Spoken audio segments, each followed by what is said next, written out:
আজকে আমরা কিছু গুরুত্বপূর্ণ বিষয় নিয়ে কথা বলবো ইনশাআল্লাহ তাআলা। আমি আলোচনা শুরু করতে চাই পবিত্র কোরআনুল কারীমের সূরাতুল আলে ইমরান এর 102 নম্বর আয়াত থেকে। আল্লাহ রাব্বুল আলামিন অত্র আয়াতে বলেছেন, বা'দা আউযু বিল্লাহি মিনাশ শাইতানির রাজীম। আল্লাহ রাব্বুল আলামিন বলছেন, ইয়া আইয়ুহাল্লাযীনা আমানু, হে মুমিনগণ, তোমরা যারা ঈমান এনেছো, ইত্তাকুল্লাহ, তোমরা আল্লাহকে ভয় করো, ওয়ালা তামুতুন্না ইল্লা ওয়া আনতুম মুসলিমুন। এর আগে আল্লাহ পাক বলছেন হাক্কা তুকাতিহ, ভয় করার মতো করে ভয় করো, ওয়ালা তামুতুন্না ইল্লা ওয়া আনতুম মুসলিমুন, পরিপূর্ণ মুসলিম না হয়ে কেউ মৃত্যুবরণ করো না। আল্লাহ পাক এখানে মুমিনদেরকে বলছেন, ইয়া আইয়ুহাল্লাযীনা আমানু, হে মুমিনগণ। কারা মুমিন? উত্তর পেতে হলে চলে যেতে হবে হাদিসে জিবরিলে। কোন হাদিস? হাদিসে জিবরিল, সহিহ মুসলিম হাদিস নাম্বার 9, মিশকাত হাদিস নাম্বার 2। রাসূলুল্লাহ সাল্লাল্লাহু আলাইহি ওয়াসাল্লাম মসজিদে বসে আছেন, এমন সময় একজন ব্যক্তি মসজিদে প্রবেশ করলেন। আমার কি ভাষা বুঝতে পারছেন? আচ্ছা, আমি চট্টগ্রামে গেলে বিপদ, চট্টগ্রাম, কক্সবাজার, সিলেট, আমি কোনো ভাষা বুঝি না। আমার ভাষা মানুষ বোঝে কিনা আমি তাও কনফিউজ থাকি। তো যাই হোক, আমি সরল বাংলায় বলার চেষ্টা করছি। আল্লাহ পাক বলছেন, হে মুমিনগণ। কারা মুমিন? উত্তর আছে হাদিসে জিবরিলের মধ্যে। জিবরাইল আলাইহিস সালাম মানুষের রূপ ধরে মসজিদ নববীর মধ্যে আসলেন এবং সাহাবীদের সামনেই আসলেন। সাহাবীদের সামনে মানুষের রূপ ধরে জিবরাইল আলাইহিস সালাম এই একবারই এসেছেন, ইতিহাসে একবার। এসে নবী সাল্লাল্লাহু আলাইহি ওয়াসাল্লামকে জিজ্ঞাসা করছেন 4টা প্রশ্ন। কয়টা প্রশ্ন? 4টা। 1 নম্বর জিজ্ঞাসা করছেন, ইয়া মুহাম্মদ, বলবেন সাল্লাল্লাহু আলাইহি ওয়াসাল্লাম, হে মুহাম্মদ সাল্লাল্লাহু আলাইহি ওয়াসাল্লাম, আখবিরনি আনিল ইসলাম, আমাকে ইসলাম সম্পর্কে বলুন। নবী সাল্লাল্লাহু আলাইহি ওয়াসাল্লাম বলছেন, ইসলাম হচ্ছে আন তাশহাদা আল্লা ইলাহা ইল্লাল্লাহ ওয়া আন্না মুহাম্মাদান আবদুহু ওয়া রাসূলুহু। ইসলাম হচ্ছে এই সাক্ষ্য দেয়া যে আল্লাহ ছাড়া কোনো ইলাহ নেই এবং মুহাম্মদ সাল্লাল্লাহু আলাইহি ওয়াসাল্লাম আল্লাহর বান্দা এবং রাসূল। এটা হলো প্রথম, অর্থাৎ কালিমা লা ইলাহা ইল্লাল্লাহ। এর অর্থ হচ্ছে আল্লাহ ছাড়া আমি কারো বিধান মানতে পারবো না। কথা কি বোঝা যায়? আল্লাহ ছাড়া আমি কারো দাসত্ব করব না। আল্লাহ ছাড়া কেউ আমার রব নয়, কেউ আমার রিজিক দাতা নয়, কেউ আমার জীবন দাতা নয়, কেউ আমার মৃত্যু দাতা নয়, এমনকি আল্লাহ ছাড়া বিধান দেওয়ার মালিকও কেউ না। মুহাম্মদুর রাসূলুল্লাহ, অর্থাৎ আল্লাহকে পাওয়ার জন্য যে তরিকা, মুহাম্মদ সাল্লাল্লাহু আলাইহি ওয়াসাল্লামের পথ পদ্ধতি অনুসরণ করতে হবে। এই তরিকার বাইরে অন্য কোনো তরিকা ফলো করা যাবে না। হ্যাঁ, তবে তার তরিকা ফলো করা যাবে যার কথা এবং কাজ নবীর সাথে মিলে যায়, আলহামদুলিল্লাহ। যারটা মিলে না তারটা নেওয়া যাবে না। মুহাম্মদুর রাসূলুল্লাহ মানে নিজের মন গড়া কোনো কাজ করা যাবে না। ইবাদত করার ক্ষেত্রে প্রত্যেকটা কাজ নবী সাল্লাল্লাহু আলাইহি ওয়াসাল্লামের সুন্নাত মোতাবেক করতে হবে। মুহাম্মদুর রাসূলুল্লাহ সাল্লাল্লাহু আলাইহি ওয়াসাল্লাম। 2, ওয়া আন তুকিমাস সালাহ, তুমি 5 ওয়াক্ত সালাত আদায় করবে। একটা হাদিসের মধ্যে এসেছে, মান তারাকা সালাতা মুতাআম্মিদান ফাকাদ কাফার। নবী সাল্লাল্লাহু আলাইহি ওয়াসাল্লাম বলেছেন, কোন ব্যক্তি যদি, মুসলিম ব্যক্তি, ইচ্ছাকৃতভাবে তার উপর অর্পিত ফরজ নামাজ ছেড়ে দেয়, সে ব্যক্তি কুফরি করলো। কি করলো? আর মুয়াজ বিন জাবাল রাদিয়াল্লাহু আনহু নবীজি বলছেন, মান তারাকা সালাতা মুতাআম্মিদান ফাকাদ বারিআত মিন যিম্মাতিল্লাহ। যে ব্যক্তি তার উপর অবধারিত ফরজ নামাজ ছেড়ে দেয়, সে যেন আল্লাহর জিম্মেদারি থেকে মুক্ত হয়ে গেল। আল্লাহর কোনো জিম্মেদারি নাই তার উপর। 90% মুসলিমের দেশে এটা খুবই দুঃখজনক যে আমাদের মধ্যে বেশিরভাগ মানুষ 5 ওয়াক্ত নামাজ পড়ে না। শুধু বড় গলায় কি 90% মুসলিম বললে হবে? যখন 90% মুসলিমের দেশের 100% মুসলিম 5 ওয়াক্ত নামাজ পড়বে, ইসলাম এমনি এমনি প্রতিষ্ঠা হয়ে যাবে ইনশাআল্লাহ তাআলা। যখন মুসলিম কান্ট্রির বেশিরভাগ মানুষই নামাজি হবে, ইনশাআল্লাহ আল্লাহর জমিনে আল্লাহর দ্বীন প্রতিষ্ঠা হয়ে যাবে ইনশাআল্লাহ। আমরা যদি নামাজ আদায় না করি, দ্বীন কি প্রতিষ্ঠা হবে? ভাই, আমরা তো আমাদের দেহের উপরেই দ্বীনটা প্রতিষ্ঠা করতে পারলাম না। পরিবারে করব কিভাবে, সমাজে কিভাবে করব, আর বিশ্বে কিভাবে করব? তবে আলোচনার একটা উদ্দেশ্য বলে দিয়ে থাকি, আগে বলে দিই, ইসলাম দিয়ে পৃথিবী শুরু হয়েছে, নবী দিয়ে সভ্যতা শুরু হয়েছে, ইসলাম দিয়েই পৃথিবী শেষ হবে, নবী দিয়েই সভ্যতা শেষ হবে ইনশাআল্লাহ। শুরু হয়েছে আদম আলাইহিস সালামকে দিয়ে এবং শেষ হবে ইনশাআল্লাহ তাআলা নবী ঈসা আলাইহিস সালামকে দিয়ে। এই কথাটা মাথায় রাখবেন। ইহুদিরা অপেক্ষা করে বসে আছে। কিসের অপেক্ষায় বসে আছে? সব ইহুদি না অবশ্য, যারা জালেম, জায়োনিস্ট, বদ, এরা অপেক্ষা করে বসে আছে যে শেষ জামানায় তাদের একজন মাসিহ আসবে। কি আসবে? মাসিহ মানে ত্রাণকর্তা, উদ্ধারকর্তা। যেই মাসিহ আসলে পরে তারা সারা বিশ্বটাকে শাসন করবে এই জেরুজালেম থেকে। কোন জায়গা থেকে? নাম শুনছেন? কোন দিকে এটা? ইসরায়েল। আচ্ছা, ইসরায়েলের না, এটা ফিলিস্তিনের। কার? এই জায়গার মালিক কে? এই জায়গার মালিক আমরা। এটা আমাদের জায়গা। 3টা মসজিদ আপনি সফর করবেন সোয়াবের আশায়, তার সবচেয়ে শ্রেষ্ঠ মসজিদ হারাম মানে মক্কায় 1 রাকাত নামাজ পড়বেন, 1 লক্ষ রাকাত নামাজের সওয়াব হবে ইনশাআল্লাহ। 2 নাম্বার মদিনা, 1 রাকাত নামাজ পড়বেন, 1000 রাকাত নামাজে নাকি হবে ইনশাআল্লাহ। 3 নাম্বার কি? এই যে আকসা, আমরা তো ভুলেই গেছি। আকসা আমাদের, আকসা কাদের? তারা দখল করে নিয়েছে। আচ্ছা, দখল করেছে আমাদের কারণেই, আমাদের দুর্বলতার কারণে। কিন্তু এই ভোগ দখল চূড়ান্ত হবে না, কারণ তারা অপেক্ষা করছে একজন মাসিহের জন্য, যেই মাসিহ আসলে পরে তারা জেরুজালেম থেকে বিশ্ব শাসন করবে। এখন কিন্তু বিশ্বের বড় বড় ডিপার্টমেন্টগুলো ওরা শাসন করে। খেয়াল করেছেন কি? আপনি যে প্রযুক্তি ব্যবহার করেন এগুলোর চাবিকাঠি ওদের হাতে। আপনি যে অর্থনৈতিক সিস্টেমটা ফলো করেন, ব্যাংকিং সিস্টেমগুলোর কথাই বলছি, এর মূল সূত্র কিন্তু ওদের হাতে, সুতা ওদের হাতে, লাটাই। ইভেন আমরা যে পলিটিক্যাল সিস্টেমগুলো ফলো করি না, এগুলোর তন্ত্রমন্ত্র ওরাই দিয়েছে। যে মিডিয়াগুলো আছে বিশ্বে বড় বড়, সবকিছু ওদের হাতে। ফাইন্যান্স বলে, ফাইন্যান্স মানে বাণিজ্য, ট্রেড, এগুলো ওদের হাতে। বিশ্বের বড় বড় সেক্টরগুলো ওরা শাসন করছে, এটা সত্য। আরেকটা মারাত্মক কথা হচ্ছে, বিশ্বকে শাসন করতে হলে কিছু অস্ত্র লাগে। কি লাগে? অস্ত্র শস্ত্র ছাড়া হবে না। একটা দেশের সাথে একটা দেশের মনে করেন খারাপ সম্পর্ক, এখন একটা দেশের কাছে আছে দাকুরাল, আর একটার কাছে আছে পারমাণবিক অস্ত্র। কে জিতবে? যার কাছে যত ভারী অস্ত্র আছে, শক্তিশালী, তার দাপট তত বেশি। তো এইসব বড় বড় মারণাস্ত্রগুলো, যেগুলোকে আমরা বলি নিউক্লিয়ার ওয়েপেন্স অথবা বলি থার্মোনিউক্লিয়ার ওয়েপেন্স, এগুলো ওদের হাতে। মাসিহ আসলে পরে তারা বিশ্ব শাসন করবে, এটা ওদের যে তালমুদ এই গ্রন্থের মধ্যে লেখা আছে। এবং তারা মনে করে যে এই দাজ্জালই হচ্ছে মাসিহ, তারা মনে করে। আর আমরা জানি হাদিস থেকে এই দাজ্জাল সত্যিকারের মাসিহ নয়। সত্যিকারের মাসিহ কে? ঈসা আলাইহিস সালাম। আল্লাহ পাক ঈসা আলাইহিস সালামের হাতে এই মিথ্যা মাসিহকে মেরে ফেলবেন প্যালেস্টাইনের বাবেলুদ নামক জায়গায়। কোন জায়গা? বাবেলুদ, হাদিসে বর্ণিত আছে।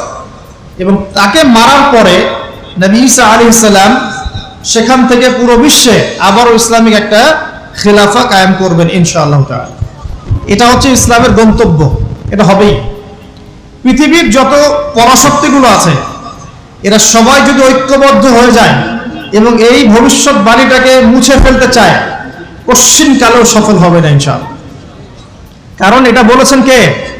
স্বয়ং আল্লাহ এবং তার রাসূল মুহাম্মদ সাল্লাল্লাহু আলাইহি ওয়াসাল্লাম। এটা আমাদের গন্তব্য। এটা সুসংবাদ দিয়ে শুরু করলাম।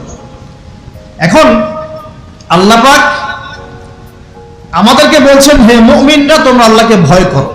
ঈমানদার কারা বোঝাতে গিয়ে হাদিসে জিবরিল আসছে। জিবরাইল আলাইহিস সালাম এসেছেন, জিজ্ঞাসা করছেন ইসলাম কাকে বলে। নবীজি বলছেন আগে কালিমা, তারপরে সালাত। তো সালাতের কথা বলতে গিয়ে ওখানে চলে গিয়েছিলাম। আমরা যদি ইসলামের বিজয় দেখতে চাই তাহলে সবাইকে 5 ওয়াক্ত নামাজ পড়তে হবে। রাজি আছেন তো? আজকে থেকে 5 ওয়াক্ত নামাজ ছাড়বেন? স্পেশালি যুবক ভাই যারা আছো, তোমাদের তারুণ্য আছে, রক্তের উদ্যম আছে, তোমরা চাইলে অনেক কিছুই করতে পারো। অনেক বার্ধক্যে উপনীত হওয়া মানুষ নামাজ পড়তে চায় কিন্তু করতে পারে না। তরুণদের কাছে আল্লাহ পাক সুযোগ দিয়েছেন।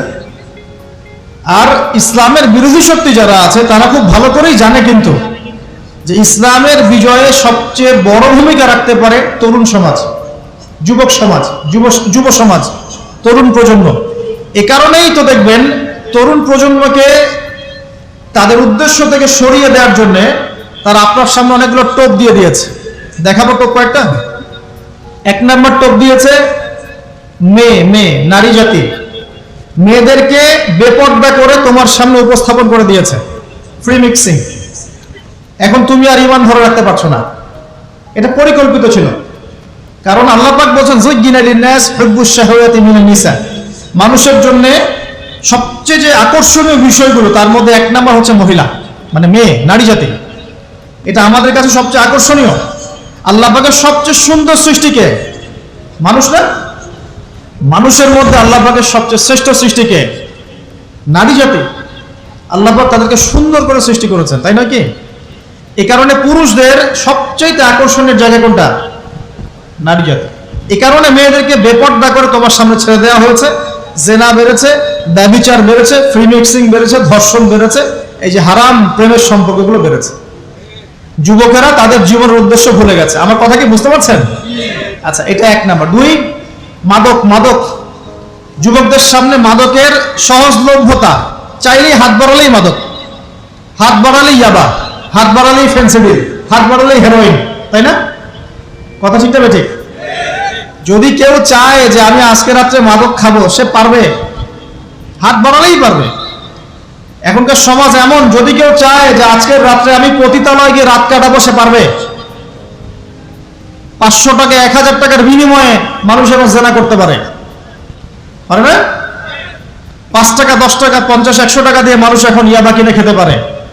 আর যারা সীমান্তবর্তী অঞ্চলে আছেন তারা আরো ভালো জানেন আমার কথা কতটুকু সত্য কতটুকু মিথ্যা। যুবকদের সামনে মাদক এমনি এমনি দেওয়া হয় নাই। উদ্দেশ্য কি? তোমার দ্বারা ইসলামের বিজয় সম্ভব ছিল। মাদক সেবন করায় তোমাকে সরাই দিয়েছে ওই রাস্তা থেকে। কথা বুঝতে পারছো? খুব সতর্ক। 3 নম্বর, জুয়া। তোমার সামনে জুয়া দিয়ে দিয়েছে। জুয়া, ফুটবল বিশ্বকাপ হলে জুয়া, IPL হলে জুয়া, BPL হলে জুয়া, ফুটবল ফিফা হলে জুয়া। জুয়া খেলে না মানুষ? আর যে যুব সমাজ তাদের জীবনের উদ্দেশ্য জানে না, তাদের পক্ষেই সম্ভব এইসব মেসি, আর্জেন্টিনা, ব্রাজিল এইসব নিয়ে ব্যস্ত থাকে।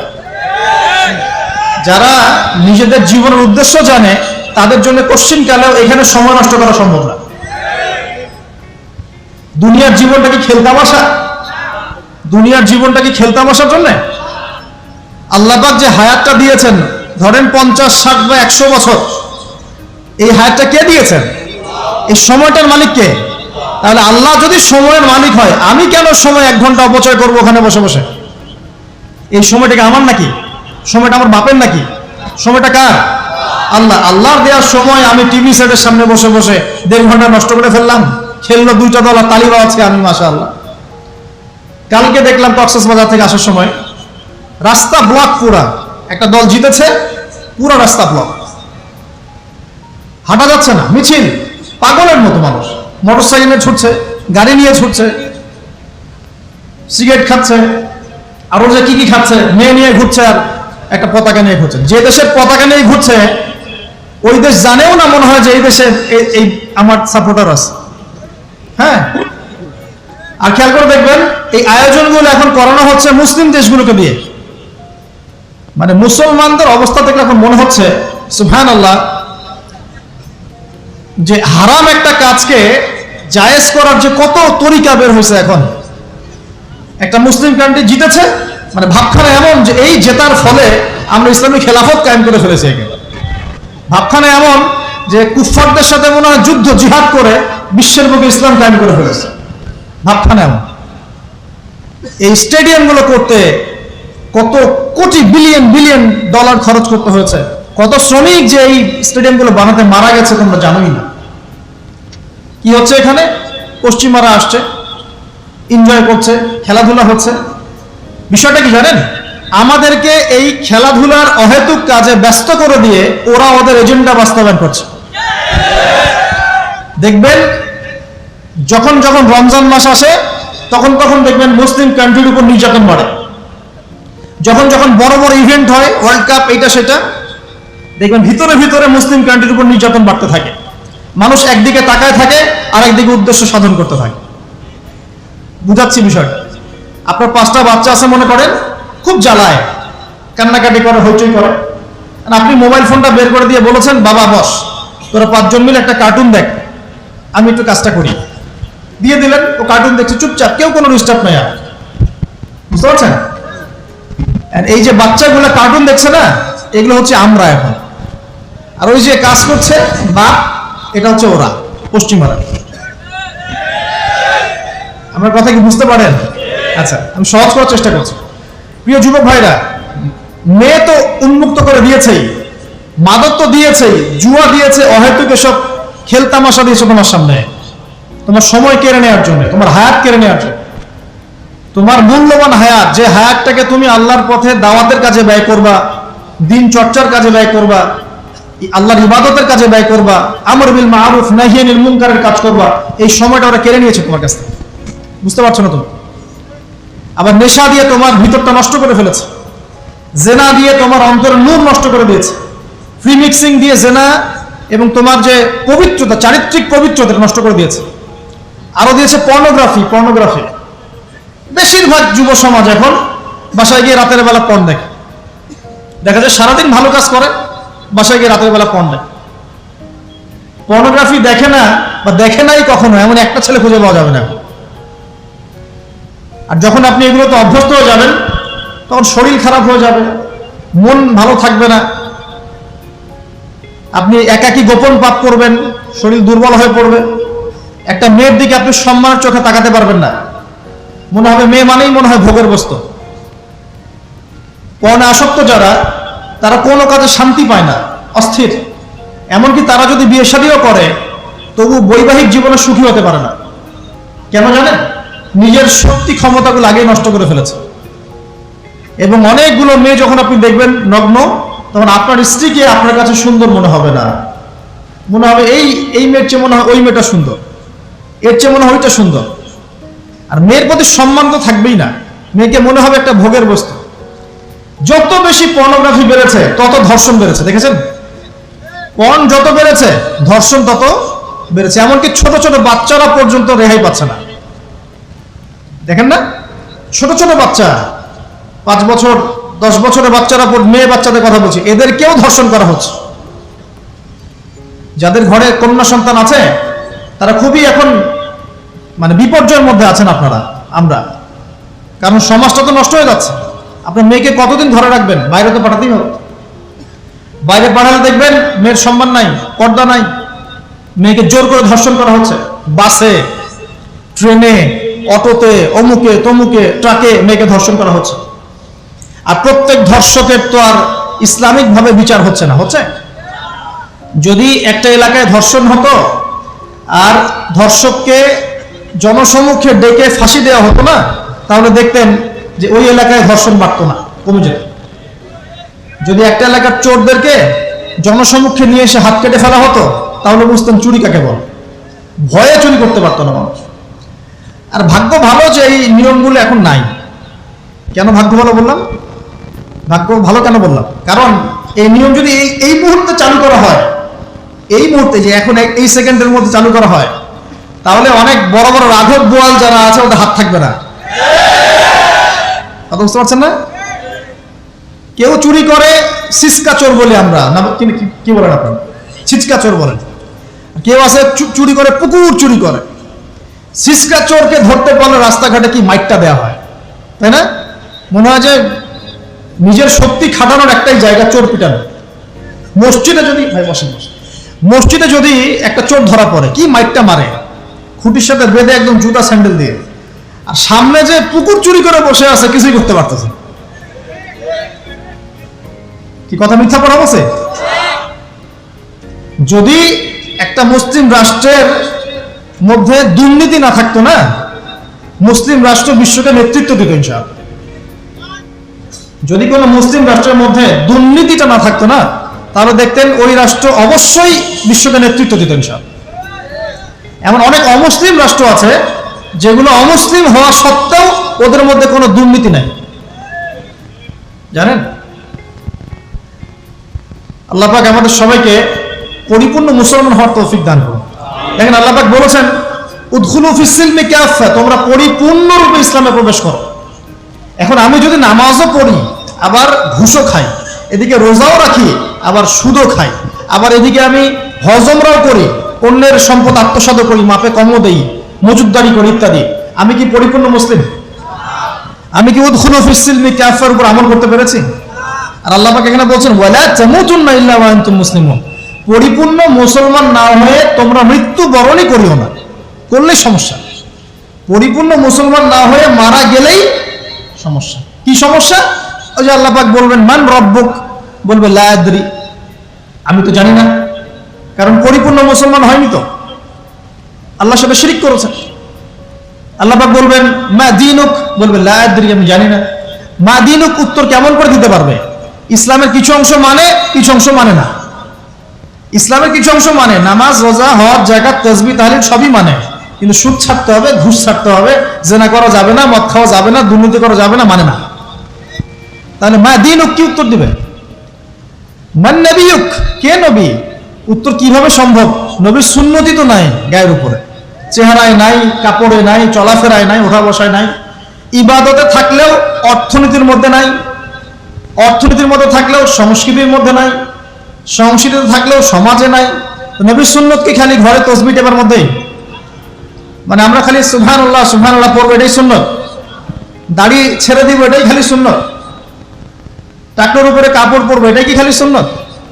সমাজের মধ্যে সুন্নত নাই, অর্থনীতির মধ্যে সুন্নত নাই, ব্যবসা বাণিজ্যের সুন্নত নাই, চাকরি বাকরিতে সুন্নত নাই, পরিবারের সুন্নত নাই, সংস্কৃতির মধ্যে সুন্নত নাই, আর রাষ্ট্রের কথা বললাম না, ওটা বাদ দেন, ওটা এটুকু সম্ভব না। ইল্লা মাশাআল্লাহ, যদি আল্লাহ পাক না চান। ওইদিকে আমি কথাই বলতে যাচ্ছি না, আমি সমাজ পর্যন্তই আছি, আর এর উপর যাচ্ছি না। তো প্রিয় ভাইয়েরা, যুবক ভাইদের কথা বলে আমি সামনে যাব। এক নাম্বার কি বলেছি, তোমরা সতর্ক থাকবে মেয়ে থেকে। কি থেকে? মেয়ে থেকে 100 হাত দূরে। 100 হাত মানে আমি বলি, পরামর্শ দেই, আমি তোমাদের ভাইয়ের মতো, ছোট হই আর বড় হই, আর আমাকে এইসব আল্লামা শায়েখ এইসব বড় দরকার নাই। আমি একদম তালেবে ইলম, এখানে বড় বড় অনেক আলেম ওলামায়ে কেরাম আছেন, আমি বিব্রত বোধ করছি কথা বলতে। আমি জানি যে হকপন্থী ওলামায়ে কেরাম যারা, তারা আমাদের মতো অনলাইনেও আসেন না, এই ফেসবুক ইউটিউবে ভিডিও পাবেন না, এমনও আলেম বাংলাদেশে আছেন জানেন, যারা বহু আলেম তৈরি করছেন, মাদ্রাসায় খেদমত করছেন। তো তাদের সামনে আমাদেরকে যখন এইভাবে টাইটেল দেন, লজ্জা লাগে, বিব্রত বোধ করি। শেখার কোনো শেষ নাই। আমি একসময় মনে করতাম যে আমি যখন ইন্টারমিডিয়েটের পর থেকে চর্চা করা শুরু করছি, অনার্স মাস্টার্স পর্যন্ত, মনে করছি যে হ্যাঁ, মনে হয় ইসলাম সম্পর্কে ভালোই জানছি। তারপর যখন কওমি আলেমদের কাছে পড়তে শুরু করলাম, বলি এগুলো ভিতরের কথা, খোলামেলা বলি, গল্প করছি আপনাদের সাথে, রাগ করছেন নাকি? তখন বুঝলাম যে বিগত 5-7 বছরে তো আমি কিছু পড়াশোনা করছি বলে মনে হচ্ছে না। যেমন একটা হাদিস শো করে বললাম যে ওস্তাদ, এই যে আল্লাহ রাসূল সাল্লাল্লাহু আলাইহি ওয়াসাল্লাম বলেছেন যে একজন মুমিন ব্যক্তি আর একজন মুমিন ব্যক্তির আয়না স্বরূপ। কি স্বরূপ? আয়না স্বরূপ। তো আমি যদি অনলাইনে কোনো ভাইয়ের ভুল ধরিয়ে দেই সমালোচনার মাধ্যমে, তাহলে কি আমি হাদিসের উপর আমল করলাম না?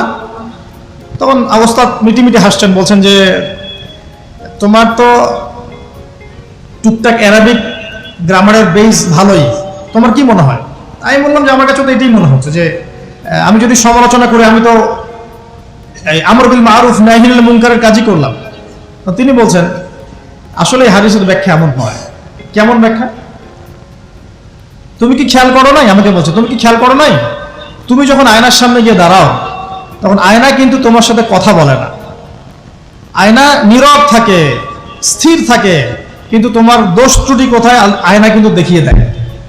মনে করেন, বুঝাচ্ছি, মনে করেন আপনার গাল কেটে গেছে, আপনি আয়নার সামনে দাঁড়িয়েছেন, আয়না কিন্তু আপনাকে বলে দিবে না এই যে তোমার গাল কাটা, এই ছেলে তোমার গাল কাটা, হ্যাঁ এই মেয়ে, এই ছেলে তোমার এই সমস্যা ওই সমস্যা, বলবে? চুপচাপ থাকবে, আয়না দেখিয়ে দিবে আপনার ভুলটা কোথায়। তো তিনি আমাকে হাদিসের ব্যাখ্যা শিখাচ্ছেন, বলছেন যে একজন মুমিন ভাই যদি কোনো ভুলের উপর থাকে, তুমি সঠিকটা আমল করে ওর সামনে দাঁড়িয়ে দেখিয়ে দিবে যেটা সঠিক। তো বুঝলাম, যতদিন যাচ্ছে আমি বুঝতে পারছি যে আসলে এই জ্ঞানের সমুদ্র যে কত গভীর, 100 বছর হায়াত দিলেও মনে হয় শেষ করতে পারবো না। তো প্রিয় যুবক ভাইরা, নসিহত করছি, সেটা হচ্ছে যে দিনের জ্ঞান অর্জন করতে হবে। জ্ঞান অর্জনের কোনো বিকল্প নাই। আর জ্ঞান অর্জনের জন্য শুধুমাত্র ফেসবুক, ইউটিউব যথেষ্ট নয়। এগুলো কনস্ট্রাকটিভ কোনো মাধ্যম নয়, বরং ফিতনা ছড়াবে এগুলো কিন্তু বেশিরভাগ ক্ষেত্রে ফিতনাই ছড়াচ্ছে। আপনার কাছে মনে হচ্ছে হয়তো যে অনেক কিছু লাইভ হচ্ছে, আমরা পাচ্ছি, হ্যাঁ, অনলাইনের মাধ্যমে জানছি, হ্যাঁ ঠিক আছে, স্বীকার করি, ভালো আছে, কিন্তু মন্দটা অনেক বেশি। এর মধ্য দিয়ে আলেমে বিভক্তি হয়ে গেছে। এর মধ্য দিয়ে একে অপরের সাথে আমাদের সম্পর্ক নষ্ট হয়ে যাচ্ছে। গীবত, তহমত, সমালোচনা, কাদা ছড়াছড়ি সংস্কৃতি বাড়ছে, ঐক্য বিনষ্ট হচ্ছে, অনেক সমস্যা হচ্ছে। আর এগুলো কনস্ট্রাকটিভ সিলেবাস নয়। সিলেবাস আপনাকে ওলামায়ে কেরামের কাছে এসে জানতে হবে। আমি বলছি 1 নাম্বার কোরআন থাকবে। আপনাদের জেনারেলদের জন্য বলছি, কারণ আপনাদের জন্য এটা এত সহজ হবে না। মাদ্রাসা যারা পড়া শুরু করেছেন ছোটবেলা থেকে তাদের জন্য সহজ, আপনাদের জন্য এত সহজ নয়। সিলেবাসগুলো জেনে রাখেন। কোরআন পড়তে হবে আগে, পবিত্র কোরআনের বিশুদ্ধ তেলাওয়াত শিখতেই হবে, এবং প্রত্যেক দিন চেষ্টা করবেন 1 পৃষ্ঠা 2 পৃষ্ঠা, আধা পারা 1 পারা করে তেলাওয়াত করার জন্য। তেলাওয়াতের কোনো বিকল্প নাই, প্রত্যেক হরফে 10 নেকি পাবেন ইনশাআল্লাহ। এরপরে এর ভাষা আছে, কোরআনিক গ্রামার আছে, নাহু সরফ। আর এই বইগুলো আপনি একা পড়তে পারবেন না। এই বইগুলো পড়তে হলে ওস্তাদ লাগবেই। এক একটা বই 2 বছর করে পড়তে হতে পারে, পড়তে হবে। যদি আপনি কোরআন জানতে চান, বুঝতে চান, পড়তে হবেই। আর যদি মনে করেন না আমার এত জানা বোঝার দরকার নাই, সেটা আলাদা বিষয়। তখন আপনি ওলামায়ে কেরামের কাছে গিয়ে জিজ্ঞাসা করে মাসআলা নিয়ে নেবেন। এখানে একটা কথা বলে দিই, এখন আবার একটা নতুন আমি ফিতনাই বলবো বের হয়েছে যে আলেম ওলামার প্রয়োজন নাই, কোরআন হাদিস বাসায় পড়বা, নিজে একা একাই মুস্তাহিদ হয়ে যাবে। অনেক দিনী ভাইকে দেখছি আমি, যুবক, ইয়াং, তার আগে বিপদগামী ছিলেন, হেদায়েত হয়ে ইসলামের দিকে এসেছেন, এখন প্রথমেই সহিহ বুখারী টান দিয়ে পড়া শুরু করতে। কে বললো আপনাকে প্রথমে সহিহ বুখারী পড়তে? আপনি কি এক লাভ দিয়ে এই মেডিকেল সায়েন্সের বই পড়তে যাবেন? এত কঠিন কঠিন বই আগে কেন? এই বইগুলো পড়তে ওলামায়ে কেরামে 15-20 বছর সময় লাগে। 15-20 বছর সময় লাগে। 15 বছর বেশি বলে ফেলছে মনে হয়। আমাদের মতো হলে 20 বছর লাগবে। কঠিন বই আগে না, আগে সহজ বইগুলো পড়তে হতো। তো ভাবখানা তখন দেখা যায় এমন, কয়েকটা হাদিসের কিতাব পড়ে, কোরআনের কিছু অনুবাদ পড়ে, আলেম ওলামার আর দরকার নাই, কোনো মাযহাবেরও দরকার নাই, আমি নিজে একাই মুস্তাহিদ। এটা একটা ফিতনা চলছে। তো আমি বুঝাচ্ছি আপনাকে, একটা মাসআলা ধরেন আপনার সামনে আসলো, মনে করেন ওই যে আমি পেপার মানি নিয়ে কথা বলেছিলাম না, কাগজের টাকা, এরপর আসছে ক্রিপ্টোকারেন্সি। কি আসছে? নাম শোনেন নাই? ইলেকট্রনিক মানি তো চলে আসছে, যে ইলেকট্রনিক মানি দিয়ে আপনারা লেনদেন করছেন না, এরপরে আসবে ক্রিপ্টোকারেন্সি। ক্রিপ্টোকারেন্সি মানে বিটকয়েন। এগুলো ভবিষ্যৎবাণী না, কিন্তু কিছু মানুষ মনে করে এগুলো ভবিষ্যৎবাণী। এগুলো ভবিষ্যৎবাণী না, এগুলো বর্তমান। অলরেডি পৃথিবীর কিছু কিছু দেশে চলে আসছে, হয়তোবা এদেশেও অচিরে আসবে। তো মনে করেন এখন আপনি একজন সাধারণ মানুষ, ক্রিপ্টোকারেন্সি কি জিনিস আপনি বোঝেন না। এখন আপনি একজন আলেমের কাছে আসলেন, এসে বললেন যে হুজুর, ক্রিপ্টোকারেন্সি কি জিনিস আমি বুঝি না, এটা হালাল না হারাম, জায়েজ না জায়েজ, কতটুকু রাখা যাবে রাখা যাবে না, মাসআলা দেন। এখন আমি যদি আপনাকে বলি, এই যে ভাই নেন কোরআন, এই যে তাফসীর ইবনে কাসির নেন, জালালাইন নেন, মারিফুল কোরআন নেন, এই যে বুখারী, মুসলিম, তিরমিজি, আবু দাউদ, নাসাই, সবগুলো নেন, বাসায় গিয়ে পড়াশোনা করে মাসআলা বের করেন, পারবেন? সম্ভব? সম্ভব কি? কে পারবে? যিনি মুস্তাহিদ। আর একটা সমাজের মধ্যে মুস্তাহিদ মানুষের সংখ্যা কতজন থাকে? অল্প কিছু। বেশিরভাগ মানুষই তো অন্ধ অনুকরণ, তাকলিদ করতে হবে তাকে। তখন এই যে আপনি আমার কাছ থেকে মাসআলাটা জানলেন, এই মাসআলা জেনে নেওয়াটা কি আপনার জন্য উচিত না অনুচিত? আপনার এই মাসআলা জেনে নেওয়াটা কি উচিত না অনুচিত? এই মাসআলা আমার কাছে বা আলেমের কাছে না জানলে কিভাবে শিখবেন আপনি? শেখার জন্য আপনাকে আসতে হবে না? এটাই মাযহাব, এটাই মাযহাব। এখানে বিভ্রান্তির কোনো সুযোগ নাই যে আমি এগুলা মানি না, আমি খালি বইপত্র একা একা পড়বো, আলেম হয়ে যাবে, সম্ভব না। যখন আমরা কলেজে পড়তাম অনেক সময় মনে হতো যে হয়তো বা সম্ভব, যখন পড়া শুরু করেছি তখন দেখছি যে না, এই সমুদ্রে ডুব দেওয়া কেবল শুরু, এর তলানি খুঁজে বের করতে 100 বছর লাগবে মনে হয়, আল্লাহ ভালো জানেন। আল্লাহু আকবার। দিনের জ্ঞান তো বেশি। আলী রাদিয়াল্লাহু আনহু একটা কথা বলে দেই, দিয়ে সামনে যাচ্ছি। আলী রাদিয়াল্লাহু আনহু শেষ বয়সে বলছেন, তাকে প্রশ্ন করা হচ্ছে যে আপনার কি কোনো দুঃখ আছে জীবনে? আলী রাদিয়াল্লাহু আনহু বলছেন যে আমি শুরু থেকে নবী সাল্লাল্লাহু আলাইহি ওয়াসাল্লামের পাশে ছিলাম, আমার দুঃখ নাই, তবে একটা মনের কষ্ট। কি? আমি যে জ্ঞানগুলো শিখেছি নবীর কাছ থেকে সাল্লাল্লাহু আলাইহি ওয়াসাল্লাম, সেই জ্ঞান বিতরণ করার জন্য কোনো পাত্র খুঁজে পেলাম না। কি গভীর কথা! যে জ্ঞান শিখেছি এটা বিতরণ করার পাত্রই খুঁজে পেলাম না। তাহলে পাত্র, আমরা তো পাত্র, জ্ঞান বিতরণ করবেন উলামায়ে কেরাম। পাত্র আমরা যদি পরিষ্কার না হই, জ্ঞান কিভাবে পাবেন? সম্ভব? সম্ভব না। আরেকটা বিষয় বলে দেই, যখন আপনি জ্ঞানের চর্চায় মাঠে নামবেন, আল্লাহ পাক আপনার সম্মানার্থে ফেরেশতার পাখা আপনার পায়ের নিচে বিছিয়ে দিবেন ইনশাআল্লাহ। আর যখন আপনি জ্ঞান চর্চা করে আলেম হবেন ইনশাআল্লাহ তাআলা, আপনার জন্য আসমান জমিনের সমস্ত মাখলুক, এমনকি সমুদ্রের নিচের মাছ, গর্তের ভিতরের পিপিলিকা, সবাই আল্লাহর কাছে আপনার জন্য ইস্তেগফার করবে ইনশাআল্লাহ। একটা হাদিসে নবীজি বলেছেন যে আকাশের চাঁদটাকে তোমরা যেমন দেখো উজ্জ্বল অন্য নক্ষত্রগুলোর তুলনায়, ঠিক তেমনি সাধারণ মানুষের উপরে একজন আলেমের মর্যাদা এমন। তো প্রিয় ভাইয়েরা, যুবক ভাইদেরকে বলছে, স্পেশালি আজকের লেকচারটা স্পেশালি তোমাদের জন্যই, যে এই ফাঁদগুলো থেকে বেঁচে থাকবে এবং এলেম অর্জন করবে। এলেম অর্জনের কোনো বিকল্প নাই, এবং এলেম অর্জনের জন্য সিলেবাস লাগবে। আর অনেক বইপত্র একা একা পড়তে পারবে না, আলেম ওলামাদের সংস্পর্শ লাগবেই, অন্যথায় পারবে না। এর পাশাপাশি আপনি সিরাতের বই পড়বেন, ইতিহাস পড়বেন, ইসলামিক অর্থনীতি পড়বেন, হ্যাঁ, ভূরাজনৈতিক প্রেক্ষাপটের বইগুলো পড়বেন, এগুলো ঠিক আছে। এবং জেনারেল লাইনে যেখানে পড়াশোনা করছেন, এই পড়াশোনাও কন্টিনিউ করবেন, এবং আপনার প্রতিভা দিয়ে আপনার জায়গা থেকেই ইসলামের খেদমত করবেন ইনশাআল্লাহ তাআলা। পারা যাবে না? আল্লাহ তৌফিক দান করুন। যুবক ভাইদের সামনে এই ফাঁদ। কেন ফাঁদ? কারণ যুবক ভাইরা যদি জীবনের উদ্দেশ্য জেনে ফেলে এবং ইসলাম প্রতিষ্ঠার কাজে আত্মনিয়োগ করে, তাহলে কুফার শক্তি পালানোর জায়গা খুঁজে পাবে না ইনশাআল্লাহ। প্রিয় ভাইরা, আল্লাহ রাব্বুল আলামিন বলছেন মুমিনদেরকে, হে মুমিনরা, তোমরা আল্লাহকে ভয় করো। দেখুন, 6টা পিলারে বিশ্বাস না করা পর্যন্ত কেউ মুমিন হয় না। কয়টা পিলার? 1 নাম্বার হচ্ছে আল্লাহর প্রতি বিশ্বাস। 1 নাম্বার আল্লাহর প্রতি বিশ্বাস। 2 ফেরেশতা মণ্ডলীর প্রতি বিশ্বাস। 3 আসমানি কিতাব সমূহে বিশ্বাস। 4 নবী রাসূলগণের প্রতি বিশ্বাস। 5 পরকালের প্রতি বিশ্বাস, এবং 6 তাকদীরের ভালো মন্দের প্রতি বিশ্বাস। এই 6টা পিলারকে মনে বিশ্বাস করতে হয়, মুখে স্বীকৃতি দেওয়া লাগে, এবং কাজেও বাস্তবায়ন করতে হয়, তারপর আপনি মুমিন হবেন ইনশাআল্লাহ। আল্লাহ পাক বলছেন আমাদেরকে, এই মুমিনদেরকে, তোমরা আল্লাহকে ভয় করো, ভয় করার মতো ভয় করো। এটার ব্যাখ্যা কি? ভয় করা মানে কি? শুধু নেক আমল করা মানেই আল্লাহকে ভয় করা নয়। আল্লাহ পাকের যত নিষেধ আছে, এই নিষেধগুলো ছেড়ে দেওয়ার নাম হলো আল্লাহকে ভয় করা। যদি আমি নামাজ পড়ি, প্রমাণিত হবে না যে আমি আল্লাহকে ভয় করি। হারাম ছেড়ে নামাজ পড়েন, হালাল খেয়ে নামাজ পড়েন, প্রমাণ হবে আপনি আল্লাহকে ভয় করেন। নামাজ পড়াটা একটু সহজ কাজ, কিন্তু এই হারাম রিজিক ছেড়ে দেওয়া এত সহজ কাজ নয়।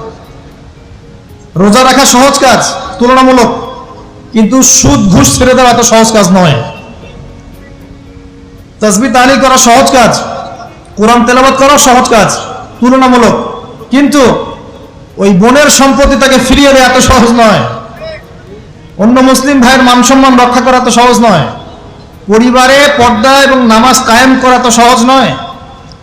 এবং এই সুদ ঘুষ দুর্নীতি অন্যের সম্পদ আত্মসাৎ থেকে বের হয়ে আসা এত সহজ নয়। তাকওয়া মানে কি? পরিপূর্ণরূপে ইসলামে প্রবেশ করা, আল্লাহ পাকের যাবতীয় হুকুম আহকাম মেনে চলা, আদেশও এবং নিষেধও। আল্লাহ পাক বলেন শেষে, ওয়ালা তামুতুনা ইল্লা ওয়া আনতুম মুসলিমুন। একজন নবীর কথা খালি বলবো, বিশৃঙ্খলা করেন, একটু ধৈর্যের সাথে বসেন। আমরা খুব লম্বা আলোচনা করব না, একটু বসেন, শেষ করে দিচ্ছি আস্তে আস্তে। আর যদি কারো কোনো প্রশ্ন থেকে থাকে, এভাবে চিরকুট আকারে আমাদের এখানে দিতে পারেন ইনশাআল্লাহ। মুসলিম না হয়ে মৃত্যুবরণ করো না। আল্লাহ পাকের কালাম পবিত্র কোরআনের মধ্যে সূরা হজ নামে একটা সূরা আছে। এখানে আল্লাহ পাক সূরা হজের মধ্যে ইব্রাহিম আলাইহিস সালামের কথা বলছেন যে হুয়া সাম্মাকুমুল মুসলিমিন। ইব্রাহিম আলাইহিস সালাম সেই নবী যিনি তোমাদের নাম মুসলিম দিয়েছেন। কি দিয়েছেন? মুসলিম। আচ্ছা, ইব্রাহিম আলাইহিস সালামের দুটো ঘটনা বলবো খালি, আমি আপনাকে ইসলাম দেখাচ্ছি কি জিনিস। দেখুন, তার স্ত্রীকে আল্লাহ পাক বলছেন রেখে আসো, হাজেরা আলাইহিস সালামকে রেখে আসো মক্কার কাবা ঘরের কাছে, যেখানে কোনো মানুষ নাই, কোনো খাবার পানি কিচ্ছু নাই, সাথে ছোট সন্তান ইসমাইল। দেখেন, রেখে আসার সময় কিন্তু ইব্রাহিম আলাইহিস সালাম আল্লাহকে বলেন নাই যে আল্লাহ আমি আমার স্ত্রী সন্তানকে ওখানে কেন রেখে আসবো, এর পিছনে যুক্তি কি, এর পিছনে বিজ্ঞান কি, এর পিছনে দর্শন কি জিজ্ঞেস করেছিলেন? আল্লাহ পাক বলেছেন সামি'না আতা'না। সন্তান বড় হয়েছে, আল্লাহ পাক বলছেন তাকে জবাই করতে হবে। তিনি সন্তানকে গিয়ে বলছেন ইয়া বুনাইয়া ইন্নী আরা ফিল মানামি আন্নী আসবাহুক, আমি স্বপ্ন দেখছি তোমাকে জবাই করছি, ফানজুর মাযা তারা, তোমার কি রায় আমাকে বলো। সন্তান বলছে এবার ইয়া আবাতি, হে আমার আব্বা, ইফআল মা তু'মার, আপনাকে যে আদেশ করা হয়েছে সে আদেশ আপনি পালন করেন। সাতাজিদুনি ইনশাআল্লাহু মিনাস সাবিরিন, ইনশাআল্লাহ আপনি আমাকে ধৈর্যশীল পাবেন। কে বলছে এটা? ইসমাইল। ইসমাইলের মধ্যে কি এখনকার তরুণদের জন্য আদর্শ নাই? যে বয়সে ইসমাইল আলাইহিস সালাম বলছেন আব্বা আমাকে জবাই করে দেন, কোনো সমস্যা নাই, ইনশাআল্লাহ আপনি আমাকে ধৈর্যশীল পাবেন, ওই বয়সের আমাদের তরুণ প্রজন্ম, টিকটক প্রজন্ম, ওই বয়সে আমাদের তরুণ প্রজন্ম কিশোর গ্যাংয়ে যোগ দিয়েছে, জেনা করেছে, মাদক খাচ্ছে, জুয়া খেলছে, এই যে জার্সি গাইডে ঘুরে বেড়াচ্ছে। দেখেন, এই ওয়াজে আসার সময় দেখলাম যে কিছু ছেলে দাঁড়িয়ে আছে ওখানে, কি হচ্ছে ওখানে দাঁড়ায়, বক্তা এখন আসে নাই, সিগারেটের প্যাকেট থেকে সিগারেট বের করে টান দিচ্ছে ওখানে। বক্তা তো এখন আসেন, টান দিয়ে যায়, তারপর বসে। মাদক বলতে কি বোঝো তোমরা? খালি গাঁজা, ইয়াবা, ফেন্সিডিলি মাদক? সিগারেটটা মাদক না? এই জর্দা খাই, এটা কি মাদক না? এগুলো মাদকের মধ্যে পড়ে, এগুলো ফ্যাশন হয়ে গেছে এখন। আল্লাহ পাক তোমাদেরকে এগুলো থেকে হেফাজত করুন। আমি দেখেন, ইসমাইল বলছেন হে আমার আব্বা আমাকে আপনি জবাই করে দেন, যদি আল্লাহ আদেশ করে থাকেন, আমাকে ধৈর্যশীল পাবেন ইনশাআল্লাহ। মা বোনদের জন্য বলছে এখানে একটা কথা, দেখুন প্রিয় মা বোনরা ভালো করে শুনুন। দেখুন, ইসমাইল আলাইহিস সালামকে কিন্তু তার বাবা বড় করেন নাই। ইসমাইল আলাইহিস সালাম বড় হয়েছেন মক্কায় তার মায়ের কাছে, হাজরা আলাইহিস সালামের কাছে। আর ইব্রাহিম আলাইহিস সালাম থাকতেন সিরিয়ায়, শামে, তার আরেক স্ত্রী সারা আলাইহিস সালামের সাথে তিনি যাওয়া আসা করতেন। আর তখনকার যাওয়া আসা এত সহজ ছিল না, তখন কোনো মোটর যান ছিল না। তো দেখুন, যেমন মা তেমন সন্তান। কেমন মা? হাজরা আলাইহিস সালামকে বলা হচ্ছে যে তোমাকে এখানে রেখে যেতে আল্লাহ আদেশ করেছেন। তো হাজরা আলাইহিস সালাম বলছেন এখানে তো কোনো পানিও নাই, কোনো খাবারও নাই, আপনি এখানে আমাদেরকে একা ফেলে যাচ্ছেন ইব্রাহিম। ইব্রাহিম আলাইহিস সালাম বলছেন আল্লাহর আদেশ, কিছু করার নাই। এখন হাজরা আলাইহিস সালাম বলছেন আচ্ছা যদি আল্লাহ আদেশ করে থাকেন তাহলে ইনশাআল্লাহ আল্লাহ আমাদের হেফাজত করবেন, আল্লাহর প্রতি আমি পূর্ণ তাওয়াক্কুল করলাম। কে বলছেন? হাজরা। এই হাজরা আলাইহিস সালামের দেখেন এখানে তো কোনো খাবারই নাই, পানিও নাই, এক মশক পানি একটু খাবার দ্রুতই শেষ হয়ে গেল। শেষ হওয়ার পর তিনি ছোটাছুটি করছেন, suffer Marwah, suffer Marwah, suffer Marwah, কোথাও যদি একটু পানি পাওয়া যায়। কি তাওয়াক্কুল আল্লাহর প্রতি, ছোটাছুটি করছেন। বাচ্চা ইসমাইল কান্নাকাটি করছে। মায়ের এই ছোটাছুটি আল্লাহর কাছে এত পছন্দ হয়েছে, যতদিন হজ থাকবে এই হাজরা আলাইহিস সালামের স্মৃতির সাথে জড়িত এই সাই থাকবে। এবং এই ঘটনা আল্লাহর কাছে এত পছন্দ হয়ে গেল যে আল্লাহ পাক জিবরাইল আলাইহিস সালামকে পাঠিয়ে জামজাম কূপের পানি বের করে দিলেন, যেই কূপের পানি জীবনে কখনো শেষ হয় না, পানি খেলে খিদাও লাগে না। চিন্তা করে দেখেন, গ্যালন গ্যালন পানি যাচ্ছে, গ্যালনের পর গ্যালন জামজাম থেকে প্রত্যেক দিন। এমনকি মদিনায় গেলেও আপনি জামজামের পানি পাবেন, মসজিদে কুবায় গেলেও জামজামের পানি পাবেন। আর পৃথিবীর বিভিন্ন জায়গায় তো আমরা নিয়ে আসছি, শেষ হয়েছে? পানির স্তর 1 ইঞ্চি পর্যন্ত নিচে নেমেছে। দেখেন, আল্লাহর প্রতি যখন মানুষ পূর্ণ তাওয়াক্কুল করে তখন আল্লাহর মারিফত নেমে আসে। যখন মানুষ আল্লাহর প্রতি পূর্ণ তাওয়াক্কুল করে ফেলবে তখন আল্লাহ পাক আধ্যাত্মিকত্ব দিয়ে দিবেন ইনশাআল্লাহ। এটা কি বিজ্ঞান দিয়ে ব্যাখ্যা করা যায়? একজন ফেরেশতা আসলো, পাখা দিয়ে আঘাত করলো, মাটি থেকে ঝর্ণা বের হওয়া শুরু হলো, এখনকার বিজ্ঞান বিশ্বাস করবে? কোন যুক্তি দর্শন বিশ্বাস করবে? করবে না। এই যে মা, তাওয়াক্কুল কারিনী মা, তার গর্ভ থেকে জন্ম নিয়েছে ইসমাইলের মতো সন্তান, যে বলছে আব্বা আমাকে জবাই করতে চাইলে করে দেন, কোনো সমস্যা নাই, আল্লাহর ইনশাআল্লাহ আপনি আমাকে ধৈর্যশীল পাবেন। সুবহানাল্লাহ। এই জন্য বলি, আমাদের পরিবারের মায়েরা যদি হাজেরা আলাইহিস সালামের মতো হতে না পারে, তাহলে ইসমাইলের মতো প্রজন্ম তৈরি হবে না। অতএব প্রিয় মা ও বোনেরা, একটা নসিহত যথেষ্ট আপনাদের জন্য, যে নিজেরা হাজেরা আলাইহিস সালামের মতো আল্লাহর প্রতি পূর্ণ তাওয়াক্কুলকারী হয়ে যান। নামাজ ছাড়িয়েন না। কোনো মহিলা যদি মাত্র 4টা কাজ করতে পারে, নবী সাল্লাল্লাহু আলাইহি ওয়াসাল্লাম বলেছেন জান্নাতে যাওয়ার জন্য সবগুলো দরজা খুলে দেওয়া হবে। 1 নাম্বার, কোনো মহিলা যদি 5 ওয়াক্ত নামাজ পড়ে, এখানে শুধু ফরজ নামাজের কথা বলা হচ্ছে, নফলের কথাও বলা হচ্ছে না। 2 নাম্বার, যদি একজন মহিলা রমজান মাসে সওম রাখে, ফরজ সওম, ফরজ রোজা, নফল রোজার কথাও বলা হচ্ছে না। 3 নাম্বার, যদি মহিলা, একজন নারী যদি তার সতীত্বকে হেফাজত করতে পারে, পর্দা মেনে চলতে পারে। এই পর্দা বলতে আমরা ডিজিটাল বোরখা বোঝাচ্ছি না। পোশাকটা এমন হবে না যে পোশাক পরেও গায়ের কাঠামো কতটুকু আঁটো-সাঁটোটা বোঝা যায়, এই বোরখা চলবে না। বোরখা এমন হবে না, পোশাক এমন হবে না যে বাহির থেকে ভিতরের অঙ্গ দেখা যায়, এই বোরখা চলবে না।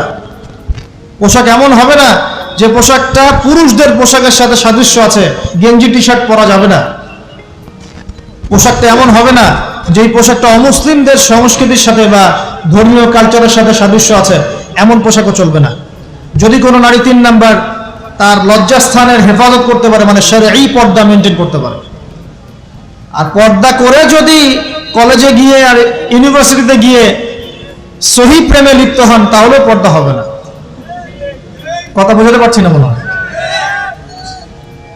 পর্দা করেও যদি ইউনিভার্সিটিতে গিয়ে গ্রুপ স্টাডি করতে হয় গায়রে মাহরামের সাথে, এই পর্দাও চলবে না। পর্দা মানে পর্দা। পর্দা করে যে দুলা ভাইয়ের সাথে কুটুস কুটুস গল্প করা শুরু করেন, ইডিস পিডিস, চলবে না পর্দা। দেবর আর ভাবি, এখন দেখেন না, দেবর ভাবি, শালি দুলা ভাই, চাচাতো ভাই চাচাতো বোন, কোন জায়গায় সমাজ গিয়েছে জানেন? এমনও নিউজ বাংলাদেশে এসেছে, নাউজুবিল্লাহ বলতে বলতে রুচুতে বাঁধে, যে বাবা মেয়ের সাথে পর্যন্ত জেনা করে ফেলেছে। এই ঘটনা জানেন না? বাংলাদেশে একাধিক ঘটনা ঘটেছে। আস্তাগফিরুল্লাহ, ইন্না লিল্লাহি ওয়া ইন্না ইলাইহি রাজিউন। কোন যুগে আছেন চিন্তা করেন। কেউ কারো থেকে বাদ না, শিক্ষকের সাথে ছাত্রী, ছাত্রর সাথে শিক্ষিকা, বসের বস আর কলিগ, মহিলা কলিগ বস, মহিলা বস, পুরুষ কর্মচারী, হ্যাঁ অমুক কর্মকর্তা, তমুক কর্মকর্তা। মাঝখানে একটা সিসিটিভির ফুটেজ ফাঁস হয়ে গেল, দেখলেন না কি হইলো? মনে আছে? ভুলে গেছেন মনে হয়।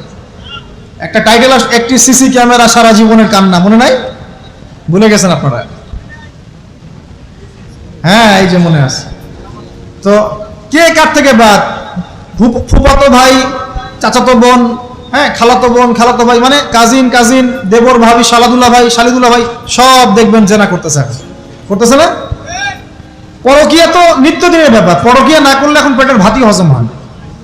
বাসায় একটা স্ত্রী আছে, বাইরে 3-4টা মেয়ের সাথে টাঙ্কি মেরে বেড়াবে, কোনো সমস্যা নাই। সমস্যা কোথায় বলি? সমস্যা হচ্ছে যদি আপনার স্ত্রী থাকে একজন নেককার বা সতীসাধী নারী থাকে, এবং তার পারমিশন নিয়ে যদি আপনি আরেকটা বিয়ে করতে যান, সমস্যা আছে। হালাল ভাবে বিয়ে করলে সমস্যা, বাইরে টাঙ্কি মেরে বেড়াবেন, কোনো সমস্যা নেই। বাসায় একটা স্বামী আছে, বাইরে আরো 2-4টা ছেলের সাথে ফোনে কথা বলে, কোনো সমস্যা নেই। আমরা এখন কি করি জানেন? আমরা জেনাকে প্রমোট করি, নগ্নতাকে প্রমোট করি, আর বিয়ে হালাল জিনিসগুলোকে আমরা ঢেকে দেই, বাধা দেই। বিয়ে করতে চান, দেখবেন বাধা পাবেন। জেনা করতে চান, বাধা পাবেন না। হ্যাঁ, বিশ্বাস করছেন না? বিয়ে করতে যে দেখেন খালি কত বাধা আসে, আর জেনা করতে যান, কোনো বাধা নাই। মদ খাইতে যান, কোনো বাধা নাই। লিগ্যাল কিছু পতিতালয় আছে আমাদের দেশে, লিগ্যাল, এবং তাদেরকে পতিতা বললেও মানুষ রাগ করে। এখন বলতে হবে যৌনকর্মী, সেক্স ওয়ার্কার। কেন? তাদের যদি এতই সম্মান দেওয়ার ইচ্ছা থাকে আমাদের, আমরা কি ওদেরকে হালাল কোনো কর্মসংস্থান দিয়ে এই পাপের পথ থেকে ফেরাতে পারি না? ঠুনকো আবেগ দেখাও মিয়া, বাইরে খালি কিছু টাকা পয়সা ইনভেস্ট করে একটা প্রজেক্ট হাতে নিয়ে এই মেয়েদেরকে, মহিলাদেরকে যদি একটা ভালো কর্মসংস্থানের ব্যবস্থা করে, ওরা কি জেনা করবে নাকি? ও তো টাকার জন্য করে, পেটের দায়ে করে। কোনো মেয়ে কি চায় নিজের ইজ্জত মানুষের কাছে বিক্রি করতে? কোনো মেয়ে চায় না। প্রিয় দিনী বোনেরা, পোশাক এই 4টা মূলনীতি মেনে চলবেন। পোশাক এমন হবে না, আটো-সাটো পোশাক চলবে না, পাতলা পোশাক চলবে না, বাইরে থেকে ভিতর দেখা যায়, পুরুষের পোশাক চলবে না, এবং অমুসলিমদের সাদৃশ্য আছে এমন পোশাক চলবে না। আপনি বাসায় কি পোশাক পরে থাকেন, আমরা এখানে তো কোনো রকম ইন্টারফেয়ার করতে যাচ্ছি না, বাইরে যদি গায়রে মাহরামদের সাথে বের হন, সামনে বের হন, তাহলে অবশ্যই আপনাকে এই পর্দা মেনটেন করে আসতে হবে। এটা ইসলামিক লস। আল্লাহর আইন যদি আপনি না মানেন, আপনার কবর আপনার, আমার কবর আমার। ফাযাক্কির ইন্নামা আনতা মুযাক্কির, উপদেশ দাও তুমি, শুধু উপদেশদাতা। লাস্তা আলাইহিম বিমুসাইতির, তুমি কারো প্রতি দারোগা নও, আমাদের দায়িত্ব জাস্ট প্রচার করা। বাল্লিগু আন্নী ওয়ালাউ আয়া, একটা আয়াত জানলেও খালি প্রচার করে দাও, দ্যাটস অল। ফাযাক্কির ইন্নাফাআতিয যিকরা, তুমি উপদেশ দাও যদি উপদেশ কোনো কাজে আসে। প্রিয় ভাইয়েরা, বন্ধুদের কথা বলতে গিয়ে এখানে এসেছিলাম। একটা মেয়ে 4টা কাজ করলে জান্নাতে চলে যাবে ইনশাআল্লাহ। 5 ওয়াক্ত নামাজ, ফরজ নামাজ, 2 রমজান মাসের সাওম, 3 নাম্বার লজ্জাস্থানের হেফাজত, আর 4 নাম্বার স্বামীর আনুগত্য। স্বামীর কি দেখেন, ফ্যামিলিস্ট মেয়েরা বলবে স্বামীর দাসত্ব। দাসত্ব আনুগত্য এক জিনিস নয়, মনে থাকবে। দাসত্ব আনুগত্য এক জিনিস নয়। আনুগত্য মানে কি? আনুগত্য মানে আপনার স্বামী আপনাকে কোরআন সুন্নাহ মতো চালানোর চেষ্টা করছে, আপনি এটা ফলো করবেন, আনুগত্য। আর আপনার স্বামী যদি আপনাকে কোরআন সুন্নাহর বাইরে যেতে বলে, যদি বলে যে আসো অফিসের কলিগরা আসছে, আমার টেবিলে খাবার পরিবেশন করো, যাবেন না, আপনি আনুগত্য করবেন না। আপনার স্বামী বলছে যে সুন্দর করে সাজুগুজু করো, তো আজকে ঘুরে আসে সাজেক, ঠিক আছে, বাইকের পিছনে বসে আপনাকে নিয়ে যেতে যাচ্ছে, আপনি যাবেন না, বলবেন যে এরকম সাজুগুজু করে গায়রে মাহরামদের সামনে যাওয়া জায়েজ নাই। আনুগত্য কি? কোরআন সুন্নাহ সমর্থিত কাজে আপনি স্বামীকে ফলো করবেন, আনুগত্য। স্বামী যদি এমন কোন আদেশ করে যে আদেশটা কোরআন সুন্নাহর বাইরে যায়, আপনি এখানে কোনো আনুগত্য নাই। একটা হাদিস আছে, লা তাআতা লি মাখলুক ফি মা'সিয়াতিল খালিক, মানে স্রষ্টার অবাধ্যতায় সৃষ্টির কোনো আনুগত্য নাই। আল্লাহর অবাধ্যতায় সৃষ্টির কোনো আনুগত্য নাই। প্রিয় ভাইরা, একটা আয়াত আমাদের জন্য যথেষ্ট হবে ইনশাআল্লাহ। মুমিন আমরা মুমিন না? মুমিন না? আল্লাহ বিশ্বাস করি কি না? ফেরেশতায় বিশ্বাস করি না? নবী রাসূল আসমানি কিতাবে, পরকাল, তাকদীরে বিশ্বাস করি তো? আমরা সবাই ইসলামের বিজয় চাই কি না? আমরা সবাই পরিপূর্ণ মুসলমান হতে চাই কি না? আমরা চাই কি না যে আমাদের সাথে সাথে আমাদের পরিবারটাও জান্নাতে যাক? এবং আমরা চাই কি না যে আমাদের সমাজটাও ইসলামের আলো আলোকিত হোক? চাই কি না? যদি চাই, প্রিয় ভাইয়েরা, আমার 10টা নসিহত। কয়টা? 10টা। জাস্ট 10টা লাইন বলবো, আর আপনাদের ধৈর্য নষ্ট করছে না। 1, জ্ঞান অর্জনের যে কথা বলেছি, জ্ঞান শুধু অর্জন নয়, জ্ঞানের বিপ্লব ঘটাতে হবে। পারবেন ইনশাআল্লাহ? যে যেখানে পড়াশোনা করছেন করেন, কিন্তু ইসলামিক পড়াশোনা বাদ দিয়ে নয়। দিনের জ্ঞান আগে অর্জন করতে হবে, বাল্য বয়সে অর্জন করতে হবে। আল্লাহ তৌফিক দান করুন। 2 নাম্বার, প্রত্যেক দিন কোরআনকে সময় দিবেন। কি করবেন? প্রত্যেক দিন কোরআনকে সময় দিবেন। প্রত্যেক দিন মিনিমাম 1 ঘন্টা করে হলেও কোরআন তেলাওয়াত করার চেষ্টা করেন। পারবেন ইনশাআল্লাহ? 2। 3 নাম্বার, আপনার জীবনটাকে রাসূলুল্লাহ সাল্লাল্লাহু আলাইহি ওয়াসাল্লামের সুন্নাত দিয়ে সাজাতে হবে। প্রত্যেকটা কাজ করার আগে 3 বার চিন্তা করবেন। কয়বার? 3 বার, যে এই কাজটা কিভাবে করলে সুন্নাত হবে, কিভাবে করলে সুন্নাত হবে না। এই রাত্রে ঘুমাবেন, 3 বার চিন্তা করবেন যে কি কি কাজ করে ঘুমালে পরে ঘুমটা সুন্নাত হবে, নেকি হবে। ওযু করবেন, সূরা ফালাক নাস ইখলাস পড়বেন, আয়াতুল কুরসি পড়বেন, সূরা বাকারার শেষে 2টা আয়াত পড়বেন, 33 বার সুবহানাল্লাহ, 33 বার আলহামদুলিল্লাহ, 34 বার আল্লাহু আকবার পড়বেন। ডান দিকে কাত হবেন, আল্লাহুম্মা বিইসমিকা আমুতু আহইয়া। ব্যাস। যদি 6 ঘন্টা ঘুমিয়ে থাকেন, 6 ঘন্টার প্রত্যেক সেকেন্ডে নেকি পাবেন ইনশাআল্লাহ। এর নাম সুন্নাত। প্রতিটা কাজ সুন্নাত মাফিক করতে হবে। একটা খালি কথা বলে দেই, শুধু একবার দরুদ পড়ে নাই, নবীর নাম শুনে দরুদ পড়ে নাই ইচ্ছাকৃতভাবে, তাকে নবীজি বলছেন সে ধ্বংস হোক। নবী বলছেন আমিন, মানে বদদোয়া হচ্ছে এটা।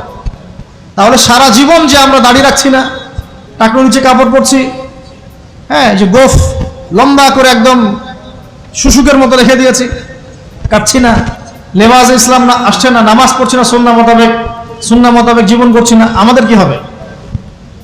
আমরা কি নবী সাল্লাল্লাহু আলাইহি ওয়াসাল্লামের সুপারিশ পাবো? কবরে তাকে দেখালে উত্তর দিতে পারবো? পারবো ইনশাআল্লাহ। কখন? যখন আমরা পুরো জীবনটাকে নবীর সুন্নাহ মতো ঢেলে সাজাবো ইনশাআল্লাহ। সূরা আল ইমরানের মধ্যে আছে, কুল ইন কুনতুম তুহিব্বুনাল্লাহ ফাত্তাবিউনি।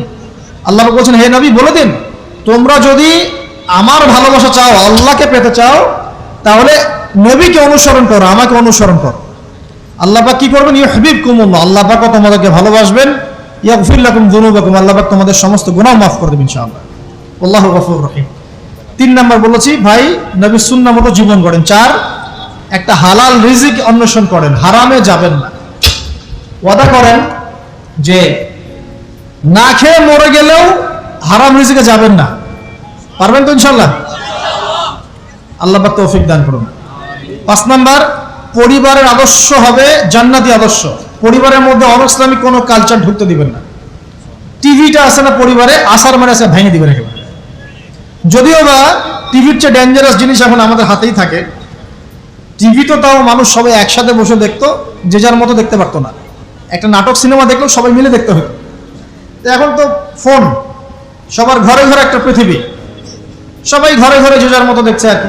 টিভি ভেঙে আর কি করবে? বাদ দেন, থাক, টিভি আর ভেঙে কি করবে? আচ্ছা, আর পরিবারে পর্দা থাকতে হবে। ছোটবেলা থেকে সন্তানদেরকে কোরআনের শিক্ষা দেওয়া লাগবে, তালিম থাকতে হবে পরিবারে। পরিবারে হালাল রিজিক থাকতে হবে। একটা কথা বলি, পরিবারে মেয়েদের প্রতি, স্পেশালি মেয়েদের প্রতি নরম থাকবেন, কঠিন হয় না।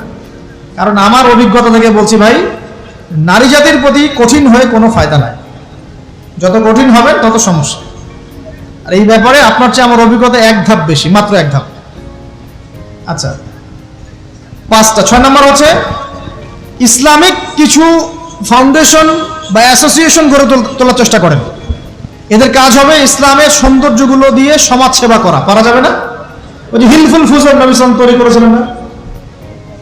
আচ্ছা, এটা শুধু ফাউন্ডেশন হতে হবে জরুরি না, এটা প্রতিষ্ঠানও হতে পারে, একটা মসজিদের উদ্যোগে হতে পারে, মাদ্রাসার উদ্যোগে হতে পারে, বা সামাজিক সংগঠনও হতে পারে, যার উদ্দেশ্য হচ্ছে ভালো কাজ করা। এই শীতকাল আসছে, এই শীতকালে আমরা ইনশাআল্লাহ তাআলা পুরো দেশব্যাপী, এই শীতকালে ইনশাআল্লাহ আমরা চেষ্টা করব পুরো দেশব্যাপী শীতার্ত মানুষের মধ্যে বিনামূল্যে কম্বল বিতরণ করার জন্য। পারা যাবে না ইনশাআল্লাহ?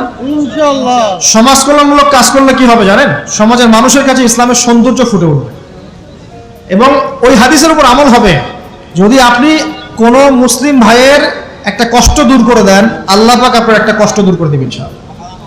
আপনি যতক্ষণ মুমিন বান্দা মুসলিম ভাইয়ের পাশে থাকবেন, আল্লাহ পাকও আপনার সাহায্যে আপনার পাশে থাকবে ইনশাআল্লাহ। আল্লাহ পাক তৌফিক ইনায়াত করুন, আমিন। আর কি? আমর বিল মারুফ নাহি আনিল মুনকারের কাজ করবেন। প্রত্যেক মাসে কিছুটা সময় আল্লাহর রাস্তায় দেওয়ার চেষ্টা করেন। 1 দিন হোক, 2 দিন হোক, 3 দিন হোক, 7 দিন হোক, আপনি চেষ্টা করেন আল্লাহর পথে সময় দেওয়ার জন্য। এটা 7। 6টা বললাম না 7টা বললাম? 7টা বলছি। 8 নাম্বার, আলেম ওলামার সোহবত লাগবে। একা একা চলা যাবে না। আপনি যে আলেম ওলামাদেরকে হক্কানি মনে করেন, আপনার দৃষ্টিতে তাদের কাছেই আপনি পড়ে থাকেন, কোনো সমস্যা নাই। পরামর্শ ভিত্তিক চলবেন এবং আলেমদের মাঝখানে বিভক্তি সৃষ্টি করবেন না, ঐক্যবদ্ধতার চেষ্টা করবেন। আল্লাহ পাক তৌফিক দান। আর 2টো হচ্ছে আপনার পরবর্তী প্রজন্ম, বাচ্চা কাচ্চা যারা আছে, তাদেরকে এখন থেকেই পরিপূর্ণ মুসলমানের মতো গড়ে তুলবেন। আইডল দিবেন। তোমাদের আইডল হচ্ছে ওমর রাদিয়াল্লাহু আনহু, তোমাদের আইডল খালিদ বিন ওয়ালিদ, তোমাদের আইডল আলী রাদিয়াল্লাহু আনহু, তোমাদের আইডল আবু বকর সিদ্দিক, তোমাদের আইডল হচ্ছে তারেক বিন জিয়াদ, মোহাম্মদ বিন কাসেম। এই যে আপনাদের এই এলাকায়, চিটাগাং এলাকায় কত আলেম ওলামা ওলিয়া উলিয়ার পদচারণা ঘটেছে জানেন? ইতিহাস পড়ে দেখবেন, আপনি ইতিহাস পড়তে পড়তে শেষ করতে পারবেন না। সেই মুঘলদের আগে পর্তুগিজরা, তার আগে আরো মানুষ এসেছে, আরো বণিকরা এসেছে, সুফি দরবেশরা এসেছেন, পীর সাহেবরা এসেছিলেন, বড় বড় আল্লাহর ওলিরা এসেছেন, আসেন নাই? অনেক যুদ্ধ বিগ্রহ, জিহাদ হয়েছে এখানে। এমনি এমনি তো ইসলাম পায়নি এলাকার মানুষ। ইসলাম এখানে প্রচার করা হয়েছে, প্রতিষ্ঠা করা হয়েছিল। ইবনে বতুতা এখানে এসেছিলেন। হিস্ট্রি পড়ে দেখেন। তো আমাদের পরবর্তী জেনারেশনকে শিখাতে হবে আমাদের শেকড় কোনটা, আমাদের শেকড় ওদেরকে চেনাতে হবে। পারবো না ইনশাল্লাহ? আর সবশেষ কথা হচ্ছে ভাই, যে আমাদের মা বোনদেরকে খাস পর্দা রাখার চেষ্টা করেন, কোনোভাবেই যেন তাদের ইজ্জত আবরু কেউ সম্ভ্রম নষ্ট করতে না পারে। আল্লাহ পাক আমাদের সবাইকে এই আদর্শগুলো মেনে চলার তৌফিক ইনায়াত করুন, আমিন। أقول قولي هذا أستغفر الله لي ولكم ولسائر المسلمين. بارك الله لنا ولكم بالآية الحكيم إنه تعالى جواد كريم بر رؤوف رحيم.